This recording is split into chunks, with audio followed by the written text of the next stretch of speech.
दोस्तों, दक्षिण भारत का महान विजयनगर साम्राज्य अपनी समृद्धि, विशाल सेना, ऊंचे मंदिरों और न्यायप्रिय राजा श्री कृष्णदेवराय जी के कारण पूरे भारत में प्रसिद्ध था। दूर दूर से व्यापारी, कलाकार, कवि और विद्वान इस राज्य में आते थे। लेकिन जहां वैभव होता है, वहां ईर्ष्या भी जन्म लेती है। विजयनगर के पड़ोसी राज्य कालिंगपुर का राजा लंबे समय से कृष्णदेवराय जी से पराजित होता आ रहा था। युद्ध में वह कई बार हार चुका था। अंततः उसने अपने मंत्रियों से कहा, तलवार से कृष्णदेवराय को हराना कठिन है। अब हमें बुद्धि और छल से काम लेना होगा। सभा में बैठे मंत्री एक दूसरे का मुंह देखने लगे। तभी एक बूढ़ा मंत्री मुस्कुराया। महाराज जी, हर राज्य में लोग तलवार से कम और अंधविश्वास से अधिक डरते हैं।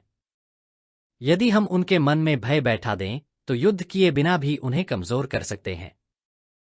राजा की आंखों में चमक आ गई। कैसे? मंत्री धीरे से बोला। हमारे राज्य में एक व्यक्ति है, सोमेश्वर। वह स्वयं को महान ज्योतिषी कहता है। लोगों को ग्रहों और नक्षत्रों के नाम लेकर ऐसी बातें बताता है कि वे उसकी हर बात को सच मान लेते हैं। यदि उसे विजयनगर भेज दिया जाए, तो वह राजा के मन में भी भय पैदा कर सकता है। राजा तुरंत तैयार हो गया। कुछ ही दिनों बाद सोमेश्वर को गुप्त रूप से विजयनगर भेज दिया गया।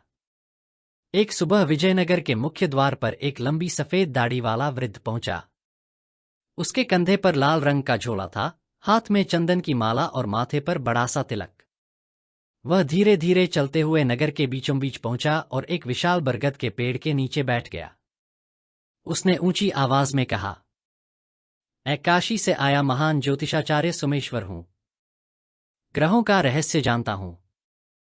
भूत, भविष्य और वर्तमान मेरी आंखों के सामने खुली पुस्तक की तरह है। जो जानना चाहे, मेरे पास आए। पहले तो लोगों ने ध्यान नहीं दिया, लेकिन कुछ ही देर में एक किसान अपनी समस्या लेकर पहुंचा। सोमेश्वर ने उसकी हथेली देखी, आंखें बंद की और बोला, तुम्हारी एक गाय बीमार है। किसान चौंक गया। महाराज, यह बात आपको कैसे पता? सोमेश्वर मुस्कुराया। ग्रह सब बताते हैं। किसान ने श्रद्धा से उसके चरण छू लिए। यह बात देखते देखते पूरे नगर में फैल गई। कुछ ही दिनों में सोमेश्वर के पास लोगों की भीड़ लगने लगी। वह किसी से कहता, तुम्हारे घर में धन आने वाला है। किसी से कहता, सावधान रहना, अगले सप्ताह यात्रा मत करना। किसी से कहता, तुम्हारा पुराना मित्र मिलने वाला है। संयोग से उसकी कुछ बातें सच निकल गईं। अब लोग उसे दिव्य पुरुष मानने लगे। उसके सामने सोने चांदी के सिक्कों का ढेर लगने लगा। उधर तेनालीराम यह सब सुन रहे थे। एक दिन उन्होंने साधारण किसान का भेष बनाया और सोमेश्वर के पास पहुंच गए। सोमेश्वर ने उनकी हथेली देखी और बोला, तुम्हारे जीवन में बहुत बड़ा संकट आने वाला है। तेनालीराम ने डरने का अभिनय किया। महाराज जी, उससे कैसे बचूं? सोमेश्वर बोला, 100 स्वर्ण मुद्राएं दान करो। ग्रह शांत हो जाएंगे। तेनालीराम मुस्कुराए। यदि मेरे पास 100 स्वर्ण मुद्राएं होती, तो मैं किसान क्यों होता? आसपास बैठे लोग हंस पड़े। सोमेश्वर का चेहरा उतर गया। वह बोला, ठीक है, जितना हो सके उतना दान कर देना। तेनालीराम ने ध्यान दिया कि उसने बिना किसी गणना के तुरंत उत्तर बदल दिया। यहीं से उनके मन में पहला संदेह पैदा हुआ। उस रात तेनालीराम चुपचाप सोमेश्वर के पीछे पीछे चल पड़े। आधी रात हो चुकी थी। नगर की गलियां सुनसान थीं। चांद बादलों में छिपा हुआ था।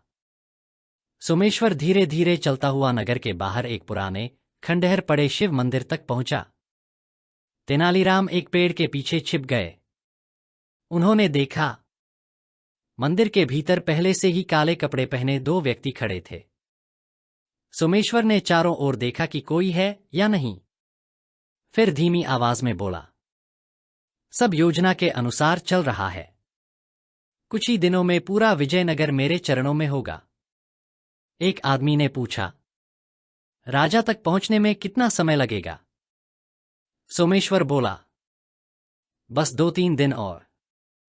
पहले जनता पूरी तरह मुझ पर विश्वास करे, फिर राजा स्वयं मुझे दरबार में बुलाएंगे। उसके बाद वह अचानक चुप हो गया। दूसरा आदमी बोला, फिर वह भविष्यवाणी? सोमेश्वर हंसा। हां, वही भविष्यवाणी जिससे पूरा राज्य भय में डूब जाएगा। तेनालीराम का संदेह अब यकीन में बदल चुका था, लेकिन वे अभी सामने नहीं आए। वे जानना चाहते थे कि यह षड्यंत्र आखिर है क्या। उसी समय मंदिर के अंदर से अचानक किसी भारी चीज के गिरने की आवाज आई। धड़ाम! तीनों आदमी घबरा गए। सोमेश्वर ने कांपते हुए कहा, कौन है वहां? सन्नाटा। फिर अंधेरे में 2 चमकती हुई आंखें दिखाई दीं। एक पल के लिए स्वयं सोमेश्वर भी डर गया। उसने अपने साथियों से कहा, चलो यहां से तुरंत निकलते हैं। तीनों तेजी से अंधेरे में गायब हो गए। तेनालीराम धीरे धीरे मंदिर के भीतर पहुंचे। टूटी हुई दीवारों के बीच हवा सीटी बजा रही थी। मंदिर में घना अंधेरा था। उन्होंने एक मशाल जलाई। जैसे ही मशाल की रोशनी आगे बढ़ी, उन्हें फर्श पर एक छोटा सा चमड़े का थैला दिखाई दिया। शायद भागते समय सोमेश्वर के किसी साथी के हाथ से गिर गया था। तेनालीराम ने थैला उठाया। उसमें कुछ सोने की मुद्राएं थीं, और उनके नीचे छिपा था एक मोहरबंद गुप्त पत्र। पत्र पर लगी मोहर देखकर तेनालीराम की आंखें फैल गईं। वह मोहर विजयनगर की नहीं थी। वह तो पड़ोसी राज्य कालिंगपुर के राजमहल की शाही मोहर थी। तेनालीराम ने गहरी सांस ली। अब यह केवल किसी नकली ज्योतिषी का मामला नहीं था। यह पूरे विजयनगर के विरुद्ध रचा गया एक गहरा षड्यंत्र था। लेकिन पत्र के अंदर क्या लिखा था? और क्या सचमुच राजा कृष्णदेवराय जी के लिए कोई बड़ा खतरा आने वाला था? आधी रात तेनालीराम ने चारों ओर सावधानी से देखा। खंडहर मंदिर में अब केवल हवा की सनसनाहट सुनाई दे रही थी। टूटी हुई छत से चांदनी की हल्की किरणें भीतर आ रही थीं, जिससे मंदिर और भी रहस्यमय लग रहा था। उन्होंने चमड़े के थैले को अपने अंगोछे में छिपाया और तेजी से अपने घर लौट आए। घर पहुंचते ही उन्होंने दरवाजे और खिड़कियां बंद कर दीं। फिर एक दीपक जलाया और मेज पर वह मोहरबंद पत्र रखा। पत्र पर बनी मोहर को देखकर उनका संदेह और गहरा हो गया। वह वास्तव में कालिंगपुर के राजमहल की शाही मोहर थी। इसका अर्थ है कि यह व्यक्ति केवल ढोंगी ज्योतिषी ही नहीं, बल्कि किसी बड़े षड्यंत्र का हिस्सा भी है। तेनालीराम ने मन ही मन सोचा। उन्होंने सावधानी से मोहर तोड़ी और पत्र खोला। पत्र में लिखा था, सोमेश्वर, तुम्हें हर हाल में कृष्णदेवराय के मन में भय उत्पन्न करना है। उन्हें विश्वास दिलाओ कि ग्रह उनके विरुद्ध हैं, और यदि वे अगले पूर्णिमा के दिन युद्ध या राज्य कार्य करेंगे तो उनकी मृत्यु निश्चित है। जब राजा भयभीत होकर महल में बंद हो जाएंगे, तभी हमारी सेना विजयनगर पर आक्रमण करेगी। पत्र पढ़ते ही तेनालीराम का चेहरा गंभीर हो गया। यह केवल छल नहीं था, यह पूरे राज्य को अस्थिर करने की योजना थी। अगले दिन सूर्योदय होते ही पूरे नगर में एक नई चर्चा फैल गई। लोग कह रहे थे, महान ज्योतिषाचार्य सोमेश्वर ने कल रात एक व्यापारी का भविष्य बिल्कुल सही बता दिया। उन्होंने एक बच्चे की बीमारी भी पहले ही बता दी थी। वे सचमुच दिव्य पुरुष हैं। यह सुनकर तेनालीराम मुस्कुरा दिए। उन्हें समझते देर नहीं लगी कि सोमेश्वर अपने जासूसों के माध्यम से लोगों की जानकारी पहले ही इकट्ठी कर लेता था। फिर उसी जानकारी को भविष्यवाणी बनाकर लोगों को चमत्कार का भ्रम देता था। कुछ ही दिनों बाद वही हुआ जिसकी तेनालीराम को आशंका थी। राजपुरोहित ने राजा कृष्णदेवराय जी से कहा, महाराज जी, नगर में एक महान ज्योतिषाचार्य आए हैं। उनकी हर भविष्यवाणी सच सिद्ध हो रही है। मेरा विचार है कि उन्हें राज दरबार में बुलाया जाए। कुछ दरबारी भी बोले, जी महाराज, यदि ऐसा विद्वान हमारे राज्य में आया है तो उसका सम्मान होना चाहिए। राजा जी ने आदेश दिया, उन्हें कल के दरबार में बुलाया जाए। तेनालीराम शांत बैठे रहे। वे जानते थे कि खेल अब अपने सबसे महत्वपूर्ण चरण में पहुंच चुका है। अगले दिन दरबार पूरी भव्यता से सजा। सैनिक दोनों ओर खड़े थे। मंत्री, सेनापति और विद्वान अपनी अपनी जगह पर बैठे थे। तभी सफेद वस्त्र पहने सोमेश्वर दरबार में प्रवेश किया। उसने राजा जी को झुककर प्रणाम किया। राजा कृष्णदेवराय जी ने आदरपूर्वक कहा, आचार्य जी, हमने आपकी विद्वता के विषय में बहुत सुना है। सोमेश्वर ने विनम्रता का अभिनय करते हुए उत्तर दिया, महाराज जी, यह सब ग्रहों की कृपा है। फिर उसने अपनी लंबी पोथी निकाली, कुछ पन्ने पलटे, आंखें बंद कीं और गहरी सांस ली। पूरा दरबार शांत हो गया। कुछ क्षण बाद उसने धीरे धीरे आंखें खोलीं। उसके चेहरे पर चिंता के भाव थे। राजा जी ने पूछा, क्या बात है आचार्य जी? सोमेश्वर बोला, महाराज जी, मैं जो देख रहा हूं उसे कहने का साहस नहीं हो रहा। दरबारियों की उत्सुकता बढ़ गई। राजा जी बोले, निसंकोच कहिए। सोमेश्वर ने गंभीर स्वर में कहा, पूर्णिमा के दिन शनि, राहु और मंगल का ऐसा दुर्लभ योग बनने वाला है जो आपके लिए अत्यंत अशुभ है। यदि उस दिन आप राजमहल से बाहर निकले, सेना का नेतृत्व किया या कोई बड़ा निर्णय लिया, तो आपका जीवन संकट में पड़ सकता है। यह सुनते ही दरबार में फुसफुसाहट शुरू हो गई। कुछ दरबारी डर गए। राजपुरोहित का चेहरा भी उतर गया। लेकिन तेनालीराम के चेहरे पर वही हल्की मुस्कान थी। तेनालीराम धीरे धीरे उठे। उन्होंने हाथ जोड़कर कहा, आचार्य जी, यदि अनुमति हो तो मैं एक छोटा सा प्रश्न पूछूं? सोमेश्वर ने आत्मविश्वास से कहा, पूछिए। तेनालीराम बोले, आप ग्रहों की चाल देखकर भविष्य बताते हैं? हां। तो क्या ग्रह कभी झूठ बोलते हैं? कभी नहीं। और आपकी भविष्यवाणियां? सोमेश्वर गर्व से बोला, आज तक कभी गलत नहीं हुई। तेनालीराम मुस्कुराए, बहुत अच्छा। तब तो आपके लिए मेरे अगले प्रश्न का उत्तर देना अत्यंत सरल होगा। पूरा दरबार उत्सुकता से उनकी ओर देखने लगा। तेनालीराम ने पूछा, यदि आप इतना स्पष्ट भविष्य देख सकते हैं, तो क्या आप यह भी बता सकते हैं कि आज रात आपके साथ क्या होने वाला है? एक क्षण के लिए सोमेश्वर का चेहरा पीला पड़ गया, लेकिन अगले ही पल वह संभल गया। भविष्य असीम होता है, हर बात बताना आवश्यक नहीं। तेनालीराम ने विनम्रता से सिर झुका लिया। ठीक है आचार्य जी। उन्होंने और कुछ नहीं कहा। लेकिन राजा कृष्णदेवराय जी समझ गए कि तेनालीराम के मन में कोई योजना अवश्य चल रही है। उस रात तेनालीराम ने अपने 2 विश्वसनीय सैनिकों को साथ लिया और चुपचाप उसी खंडहर मंदिर की ओर चल पड़े। उन्हें विश्वास था कि सोमेश्वर फिर अपने साथियों से मिलने आएगा। लेकिन जैसे ही वे मंदिर के पास पहुंचे, उन्हें दूर एक टिमटिमाती मशाल दिखाई दी। 3 परछाइयां पहले से ही वहां मौजूद थीं। इस बार उनके साथ एक चौथा व्यक्ति भी था। उसका चेहरा काले कपड़े से ढका हुआ था। वह धीमी आवाज में बोला, समय आ गया है। पूर्णिमा से पहले राजा को इतना डरा दो कि वह स्वयं महल से बाहर निकलने की हिम्मत न करे। सोमेश्वर ने उत्तर दिया, चिंता मत करो। कल मैं ऐसी भविष्यवाणी करूंगा कि पूरा विजयनगर भय में जीने लगेगा।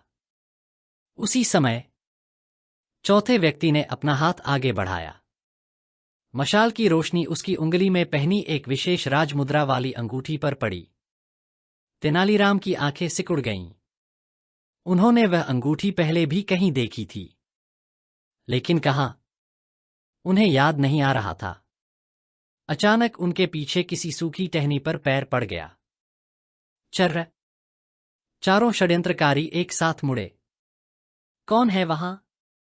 मशाल की रोशनी सीधे तेनालीराम की ओर बढ़ने लगी। जैसे ही सूखी टहनी टूटी, खंडहर मंदिर में मौजूद चारों लोग चौकन्ने हो गए। कौन है वहां? सोमेश्वर गरजा। मशाल लिए एक व्यक्ति तेजी से उस दिशा में बढ़ा जहां तेनालीराम और उनके दोनों सैनिक झाड़ियों के पीछे छिपे थे। चारों ओर ऐसा सन्नाटा था कि पत्तों की सरसराहट भी साफ सुनाई दे रही थी।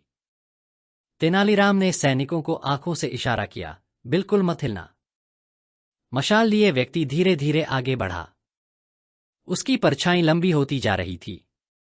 अब वह झाड़ियों से केवल 2 कदम दूर था। अचानक झाड़ियों के दूसरी ओर से एक जंगली सियार निकलकर जोर जोर से भागा। अरे! सियार था। एक आदमी हंस पड़ा। सबने राहत की सांस ली। चलो वापस आओ, नकाबपोश व्यक्ति बोला। समय बहुत कम है। तेनालीराम ने मन ही मन ईश्वर को धन्यवाद दिया। जब वे लोग फिर से बातचीत करने लगे, तेनालीराम ने ध्यान से उस नकाबपोश व्यक्ति की उंगली में चमकती अंगूठी को देखा। अब उन्हें याद आ गया। ऐसी अंगूठी केवल विजयनगर के महल के उच्च अधिकारियों को दी जाती थी। उस पर राज्य का राजचिन्ह बना हुआ था। तेनालीराम के मन में बिजली सी कौंधी। इसका अर्थ है दुश्मन का कोई आदमी महल के भीतर भी है। यह विचार ही भयावह था। यदि महल में गद्दार था तो राज्य का हर गुप्त निर्णय शत्रु तक पहुंच सकता था। नकाबपोश व्यक्ति धीरे धीरे बोला, सुनो सोमेश्वर, परसों पूर्णिमा है। जी। कल दरबार में अंतिम भविष्यवाणी करना। कहना कि यदि राजा पूर्णिमा की रात महल से बाहर निकले तो उनका अंत निश्चित है। सोमेश्वर मुस्कुराया। महाराज पहले ही भयभीत हो चुके हैं। नकाबपोश बोला। और उसी रात कालिंगपुर की सेना पश्चिमी सीमा से आक्रमण करेगी। दूसरा व्यक्ति हंस पड़ा। जब राजा महल में छिपे रहेंगे, सेना का मनोबल टूट जाएगा। सभी ठहाका मारकर हंसने लगे। तेनालीराम के चेहरे पर चिंता की रेखाएं उभर आईं। अब उन्हें समझ आ गया था कि यह केवल राजा को डराने की योजना नहीं, बल्कि पूरे विजयनगर को पराजित करने की साजिश थी। अगली सुबह सूरज निकलने से पहले ही तेनालीराम महल पहुंचे। उन्होंने राजा कृष्णदेवराय जी से एकांत में मिलने का आग्रह किया। राजा जी उन्हें अपने निजी कक्ष में ले गए। कहो तेनालीराम, इतनी सुबह कैसे आना हुआ? तेनालीराम ने धीरे से कहा। महाराज जी, राज्य पर बहुत बड़ा संकट आने वाला है। उन्होंने कालिंगपुर की मुहर वाला पत्र राजा जी के सामने रख दिया। राजा ने पत्र पढ़ा। उनका चेहरा गंभीर हो गया। तो यह सब एक षड्यंत्र है? जी महाराज। लेकिन महल का गद्दार कौन है? तेनालीराम ने उत्तर दिया। अभी मैं निश्चित रूप से नहीं कह सकता, लेकिन वह यहीं कहीं है। और जब तक वह सामने नहीं आता, हमें अत्यंत सावधानी से काम लेना होगा। राजा जी ने पूछा, अब क्या किया जाए? तेनालीराम मुस्कुराए। हम वही करेंगे जो शत्रु चाहता है। राजा चौंक गए। क्या मतलब? हम पूरे राज्य में यह समाचार फैलाएंगे कि महाराज जी ज्योतिषी की बात से भयभीत हैं और पूर्णिमा की रात महल से बाहर नहीं निकलेंगे। राजा ने आश्चर्य से पूछा, लेकिन इससे तो दुश्मन का साहस बढ़ जाएगा। तेनालीराम बोले, यही तो मैं चाहता हूं। जब शत्रु पूरी तरह निश्चिंत हो जाएगा, तभी वह अपनी सबसे बड़ी भूल करेगा। राजा जी मुस्कुरा दिए। तेनालीराम, तुम्हारी योजना समझना सचमुच कठिन है। तेनालीराम की योजना के अनुसार पूरे नगर में अफवाह फैल गई। महाराज पूर्णिमा की रात बाहर नहीं निकलेंगे। महल के सभी द्वार बंद रहेंगे। राजा जी स्वयं भी ज्योतिषी की भविष्यवाणी से चिंतित हैं। यह समाचार सुनकर सोमेश्वर बहुत प्रसन्न हुआ। उसने उसी रात अपने गुप्त साथियों से कहा, अब विजय निश्चित है। लेकिन उसे नहीं पता था कि वही समाचार सुनकर एक और व्यक्ति बहुत खुश हुआ था। वह व्यक्ति महल के अंदर ही रहता था, और उसी ने उसी रात एक गुप्त संदेश कालिंगपुर भेज दिया। योजना सफल हो गई। पूर्णिमा की रात आक्रमण कर दीजिए। तेनालीराम ने पहले से ही महल के सभी संदेशवाहकों पर गुप्त निगरानी लगा रखी थी।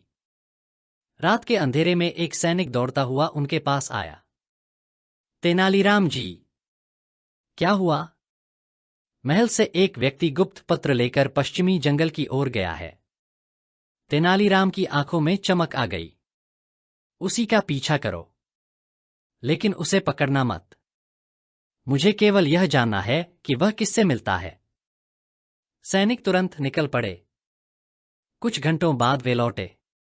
उन्होंने बताया, वह व्यक्ति जंगल में कालिंगपुर के एक जासूस से मिला था। क्या तुमने उसका चेहरा देखा? जी।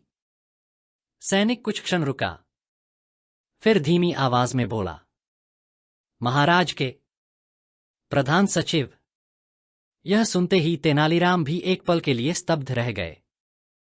प्रधान सचिव पिछले 15 वर्षों से महल में सेवा कर रहा था। राजा जी उस पर आंख बंद करके विश्वास करते थे। क्या वही गद्दार था? या फिर क्या कोई उसे फंसाने की कोशिश कर रहा था? तेनालीराम बिना प्रमाण के किसी पर आरोप नहीं लगाना चाहते थे। उन्होंने मन ही मन कहा, अब अंतिम जाल बिछाने का समय आ गया है। पूर्णिमा की रात बस एक दिन दूर थी, और उसी रात तय होना था कि विजयनगर बचेगा या शत्रु के हाथों में चला जाएगा। पूर्णिमा आने में अब केवल एक दिन शेष था। पूरे विजयनगर में भय का वातावरण था। बाजारों में लोग धीमी आवाज में बातें कर रहे थे।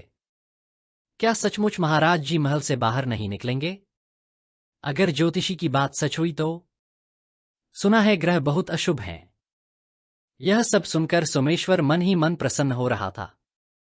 उसे विश्वास हो चुका था कि उसकी चाल सफल हो गई है। लेकिन उसे यह नहीं मालूम था कि तेनालीराम का असली खेल अब शुरू होने वाला था। उस रात राजमहल के एक गुप्त कक्ष में केवल 4 लोग उपस्थित थे। राजा कृष्णदेवराय जी, तेनालीराम सेनापतिमहल के सबसे विश्वसनीय अंगरक्षक। कमरे के सभी दरवाजे बंद थे। तेनालीराम ने फर्श पर विजयनगर का नक्शा फैलाया। फिर बोले, महाराज जी, शत्रु पश्चिमी द्वार से प्रवेश करेगा, लेकिन उन्हें लगेगा कि महल की रक्षा कमजोर है। सेनापति ने पूछा, और वास्तव में? तेनालीराम मुस्कुराए। वास्तव में पूरी सेना पहले से तैयार रहेगी, लेकिन पेड़ों, चट्टानों और किले की दीवारों के पीछे छिपी होगी। राजा जी ने सिर हिलाया। उत्तम योजना है। तेनालीराम ने आगे कहा, लेकिन अभी सबसे बड़ा प्रश्न बाकी है। महल का गद्दार? जी महाराज। तेनालीराम ने एक अनोखी योजना बनाई। उन्होंने महल के 5 प्रमुख अधिकारियों को अलग अलग बुलाया। इन 5 में प्रधान सचिव भी थे। तेनालीराम ने हर व्यक्ति को अलग अलग एक गुप्त सूचना दी, लेकिन हर सूचना अलग थी। पहले अधिकारी से कहा, शत्रु उत्तर द्वार से आएगा। दूसरे से, पूर्व द्वार पर हमला होगा। तीसरे से, दक्षिण द्वार सबसे अधिक खतरे में है। चौथे से, पश्चिमी द्वार पूरी तरह खाली रहेगा। और प्रधान सचिव से कहा, महाराज जी पूर्णिमा की रात पश्चिमी महल में अकेले रहेंगे। यह बात किसी को पता नहीं चलनी चाहिए। सभी अधिकारियों को यह आदेश भी दिया गया कि यह सूचना अत्यंत गोपनीय है। तेनालीराम मुस्कुराए। अब उन्हें केवल प्रतीक्षा करनी थी। रात गहराते ही तेनालीराम के गुप्तचर जंगल की ओर निकल पड़े। कुछ घंटों बाद वे लौटे। उनके चेहरे पर उत्साह था। तेनालीराम जी। हाँ। कालिंगपुर का जासूस अपने सैनिकों से कह रहा था कि क्या? महाराज आज पश्चिमी महल में अकेले रहेंगे। बस यही सुनना बाकी था। तेनालीराम ने गहरी सांस ली। अब किसी संदेह की गुंजाइश नहीं थी। महल का गद्दार वास्तव में प्रधान सचिव ही था। पूर्णिमा की रात आसमान में पूर्ण चंद्रमा चमक रहा था। चारों ओर दूधिया चांदनी फैली हुई थी। किले की ऊंची दीवारें शांत दिखाई दे रही थीं। दूर से देखने पर ऐसा लगता था जैसे पूरा महल सो चुका हो। यही दृश्य देखकर कालिंगपुर की सेना का सेनापति मुस्कुराया। उसने धीरे से कहा, आज विजयनगर हमारा है। सैकड़ों सैनिक चुपचाप जंगल से निकलकर पश्चिमी द्वार की ओर बढ़ने लगे। उनके आगे आगे सोमेश्वर चल रहा था। उसके चेहरे पर विजय का अहंकार साफ दिखाई दे रहा था। वह बोला, मैंने कहा था ना, डर सबसे बड़ा हथियार होता है। सब हंस पड़े। उधर महल की ऊंची प्राचीर पर अंधेरे में खड़े तेनालीराम सब देख रहे थे। उन्होंने सेनापति की ओर देखा, फिर धीरे से कहा, अभी नहीं, थोड़ा और पास आने दो। सैनिक अपनी सांसें रोके खड़े थे। कालिंगपुर की सेना अब महल के मुख्य द्वार से केवल कुछ ही कदम दूर रह गई थी। सोमेश्वर ने हाथ उठाया, दरवाजा तोड़ दो। एक विशाल लकड़ी का गट्ठर द्वार से टकराया। धड़ाम। दूसरी बार। धड़ाम। तीसरी बार। अचानक महल की दीवारों पर एक साथ सैकड़ों मशालें जल उठीं। पूरा किला पल भर में प्रकाश से जगमगा उठा। कालिंगपुर के सैनिकों की आंखें चौंधिया गईं। उसी क्षण चारों दिशाओं से रणभेरी बज उठी। ढम ढम ढम। महल की प्राचीर पर राजा कृष्णदेवराय जी स्वयं कवच पहने खड़े थे। उन्होंने अपनी तलवार आकाश की ओर उठाई और गर्जना की, विजयनगर के वीरों, आक्रमण करो। अगले ही पल हजारों सैनिक छिपे हुए स्थानों से बाहर निकल आए। तीरों की वर्षा शुरू हो गई। कालिंगपुर की सेना घबरा गई। यह कैसे संभव है? राजा तो महल में छिपे थे। हम धोखा खा गए। हर ओर भगदड़ मच गई। सोमेश्वर के चेहरे का रंग उड़ चुका था। वह समझ गया, तेनालीराम ने उसकी पूरी योजना उलट दी है। लेकिन उसी अफरातफरी में प्रधान सचिव चुपचाप महल के पिछले रास्ते से भागने लगा। उसे लगा कि युद्ध के शोर में कोई उस पर ध्यान नहीं देगा। परंतु जैसे ही वह अंधेरी गली में पहुंचा, सामने से एक परिचित आवाज सुनाई दी। इतनी जल्दी कहाँ जा रहे हैं, प्रधान सचिव जी? प्रधान सचिव ठिठक गया। उसने ऊपर देखा। सामने हाथ बांधे, हल्की मुस्कान लिए तेनालीराम खड़े थे। प्रधान सचिव के चेहरे से पसीना टपकने लगा। उसके पीछे सैनिक भी आ चुके थे। अब उसके बचने का कोई मार्ग नहीं था। प्रधान सचिव के सामने तेनालीराम खड़े थे। उनके पीछे 10 सशस्त्र सैनिक थे। पूर्णिमा की उजली चांदनी में प्रधान सचिव का चेहरा पीला पड़ चुका था। वह एक कदम पीछे हटते हुए बोला, तेनालीराम जी, आप यहां? तेनालीराम ने मुस्कुराकर कहा, हाँ, मैं यहीं आपका इंतजार कर रहा था। प्रधान सचिव ने अपने आप को संभालने की कोशिश की। मैं तो युद्ध की स्थिति देखने जा रहा था। तेनालीराम ने शांत स्वर में कहा, युद्ध की स्थिति? या अपने साथियों को बचाने? प्रधान सचिव चुप हो गया। उसी समय सैनिकों ने आगे बढ़कर उसे चारों ओर से घेर लिया। उधर युद्धभूमि में विजयनगर की सेना ने कालिंगपुर के सैनिकों को चारों ओर से घेर लिया था। राजा कृष्णदेवराय जी स्वयं अपनी सेना का नेतृत्व कर रहे थे। कुछ ही समय में कालिंगपुर की सेना पराजित हो गई। कई सैनिक बंदी बना लिए गए और भागने की कोशिश कर रहा नकली ज्योतिषी सोमेश्वर भी सैनिकों के हाथों पकड़ा गया। उसकी लंबी नकली दाढ़ी लड़ाई के दौरान आधी निकल चुकी थी। अब उसका सारा ढोंग सबके सामने खुल चुका था। अगले दिन राजदरबार पहले से कहीं अधिक भव्य था। सिंहासन पर राजा कृष्णदेवराय जी विराजमान थे। दोनों ओर मंत्री, सेनापति और विद्वान बैठे थे। दरबार के बीचों बीच 2 अपराधी खड़े थे, नकली ज्योतिषी सोमेश्वर, प्रधान सचिव। दोनों के हाथों में बेड़ियां थीं। राजा जी ने कठोर स्वर में पूछा, सोमेश्वर, अब सच सच बताओ, तुम कौन हो? सोमेश्वर कुछ देर तक मौन रहा। फिर बोला, मैं कोई ज्योतिषी नहीं हूं, महाराज। पूरा दरबार हैरान रह गया। मैं कालिंगपुर के राजा का गुप्तचर हूं। दरबार में हलचल मच गई। राजा जी ने पूछा, तुमने लोगों को धोखा कैसे दिया? सोमेश्वर बोला, महाराज, मेरे आदमी कई दिनों तक लोगों के घरों के आसपास घूमते थे। वे लोगों की बातें सुनते थे। किसके घर में कौन बीमार है, किसकी बेटी का विवाह होने वाला है, किस व्यापारी का माल आने वाला है, सब जानकारी मुझे मिल जाती थी। फिर मैं वही बातें भविष्यवाणी बनाकर लोगों को बता देता था। दरबारियों के मुंह खुले रह गए। सोमेश्वर आगे बोला, जब लोगों का विश्वास जीत लिया, तब मेरा लक्ष्य केवल एक था, आपके मन में भय पैदा करना। अब राजा जी ने प्रधान सचिव की ओर देखा। उनकी आंखों में क्रोध साफ दिखाई दे रहा था। मैंने तुम्हें अपने परिवार का सदस्य माना, तुमने विश्वासघात क्यों किया? प्रधान सचिव रोने लगा। महाराज, मुझसे बहुत बड़ी भूल हो गई। कालिंगपुर के लोगों ने मेरे बेटे का अपहरण कर लिया था। दरबार में सन्नाटा छा गया।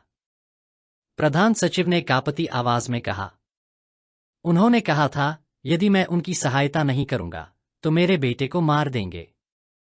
मैं डर गया। मैंने उन्हें महल की गुप्त बातें बतानी शुरू कर दीं। तेनालीराम ध्यान से उसकी बातें सुन रहे थे, लेकिन उनके चेहरे पर विश्वास के भाव नहीं थे। तेनालीराम धीरे धीरे आगे आए। उन्होंने पूछा, यदि तुम्हारा बेटा उनके पास था तो यह बताओ, उसका नाम क्या है? प्रधान सचिव तुरंत बोला, विवेक।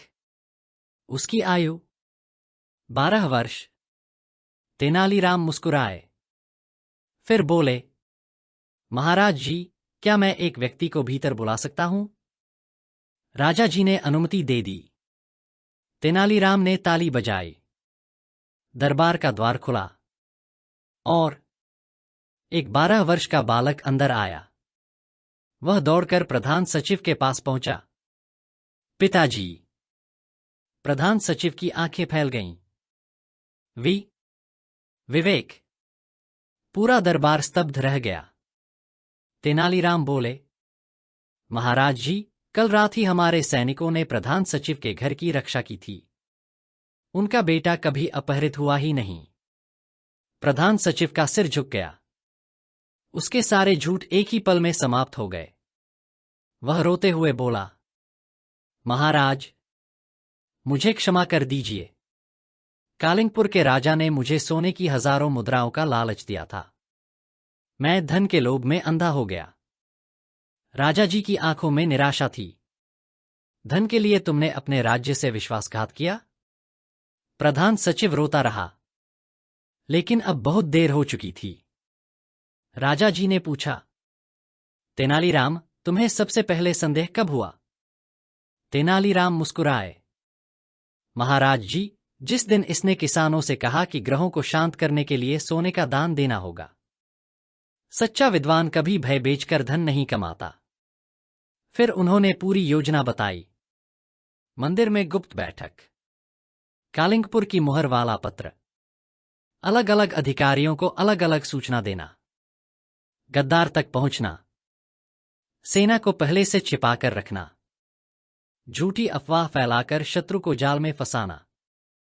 पूरा दरबार तेनालीराम की बुद्धिमानी की प्रशंसा करने लगा। राजा कृष्णदेवराय जी सिंहासन से उठे। उन्होंने गंभीर स्वर में कहा, सोमेश्वर, तुमने धर्म, ज्योतिष और लोगों की श्रद्धा का दुरुपयोग किया है। तुम्हें कारागार में डाल दिया जाएगा। फिर उन्होंने प्रधान सचिव की ओर देखा। विश्वासघात का अपराध सबसे बड़ा अपराध होता है। तुम्हें पद से हटाया जाता है और जीवन भर कारावास की सजा दी जाती है। दोनों अपराधियों को सैनिक दरबार से बाहर ले गए। दरबार शांत हो गया। राजा कृष्णदेवराय जी तेनालीराम के पास आए। उन्होंने अपने गले से बहुमूल्य मोतियों की माला उतारी और तेनालीराम के गले में पहनाते हुए कहा, तेनालीराम, तुमने केवल मेरा जीवन ही नहीं, पूरे विजयनगर की रक्षा की है। तेनालीराम ने विनम्रता से हाथ जोड़कर कहा, महाराज जी, किसी भी राज्य की सबसे बड़ी शक्ति उसकी सेना नहीं, बल्कि उसके लोगों का सत्य, विश्वास और विवेक होता है। राजा मुस्कुरा दिए।